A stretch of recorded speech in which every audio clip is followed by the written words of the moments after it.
Alan came in with the question. He says, why won't doctors treat a blocked artery sooner when it's easier to potentially get through versus waiting until it becomes a lot bigger and more tough to treat and requiring potentially more trauma to the vessel in how you treat?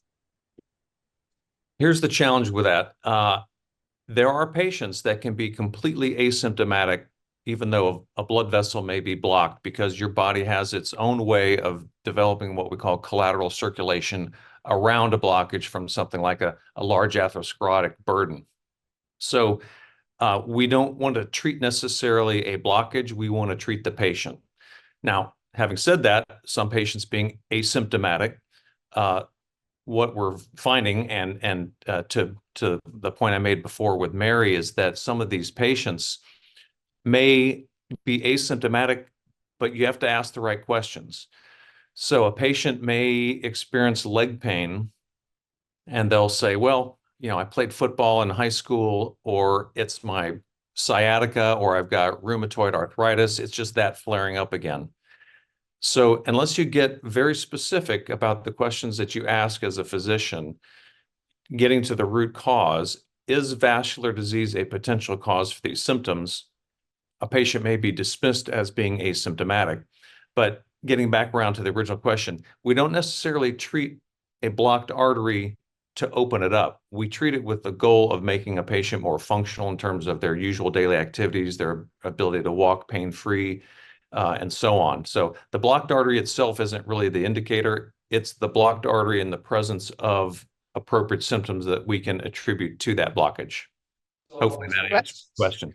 Right, but then waiting until we get possibly some new evidence that shows what are the chances in so many of these patients that this short focal lesion is going to grow into this long calcified occlusion and become your Achilles heel in the SFA, for example, or in the thigh.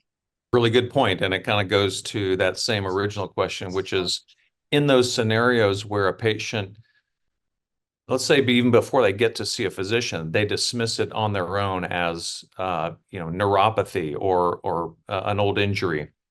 What happens in that scenario is that allows the disease progress. It allows the disease to progress to the extent where maybe some of our less invasive options are off the table.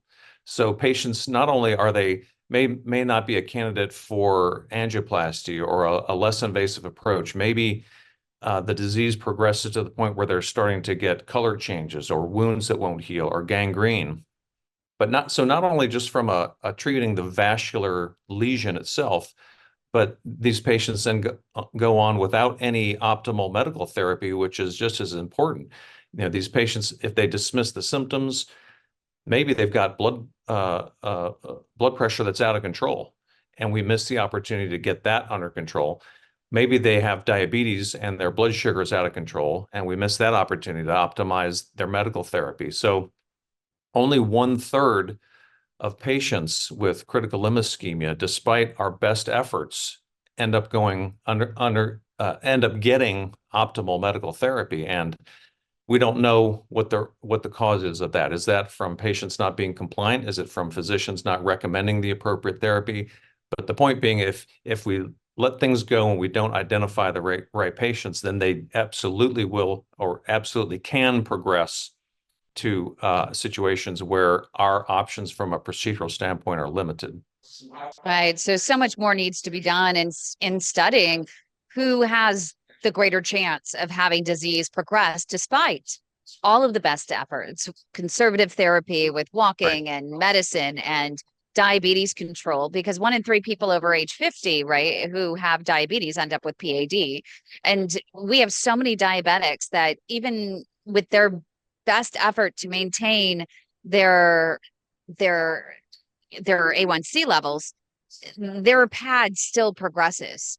And it's just a nightmare. If only the doctor would have treated them sooner. And yes, it may have been a revolving door, but maybe that blockage wouldn't be so tough, especially the ones below the knee, sooner rather than later. And so I think more needs to be done to identify these patients who are most at risk of no matter how many efforts you make, they're still just going to progress. And those are the ones that we're going to need to keep a close eye on. Yeah, I would agree with that. And I I kind of liken that situation that you just described to patients that are identified with an early stage lung cancer, for example. The treatment options and the ultimate outcomes are better if you identify a patient early on in the progress. And I think that's what you're saying too. Yep. I had a patient come to me and tell me that her vascular surgeon told her that she wasn't sick enough to see her or anyone Hmm. on the team. And it was just incredibly disconcerting because what's the next step for that patient? Well, they're not going to show up at any other doctor's doorstep until they have a wound that won't heal, and the only option at that point is amputation, and they show up in the emergency room, right? That's right. That's right. Yeah, it's just allowing the disease to progress. It's like somebody coming to you with a stage 1 cancer and saying, "Oh, you're not sick enough. Let's wait till it gets to be stage 4, and then we'll try and throw a Hail Mary and see what happens." Yep, Fortunately. exactly. You would never treat a cancer patient like the way in which PAD patients are treated. And so much more needs to be done. And it's very inspiring to have doctors like you and to see so many doctors at this particular conference that I'm even listening to, aside from you right now, who are really trying to advance the medicine for PAD and give us so much hope that, hey, you know what? We may not be able to find a cure, but we may be able to save everyone's legs at some point. Yep, I agree with you 100%. And meetings like this do such a good job of raising all the important issues. One of the things that we were talking about earlier today was um, why are we failing at screening some of these patients? And Mary did a great job of identifying the patients that in 2024 with the incidence as you mentioned of PAD appearing in younger patients.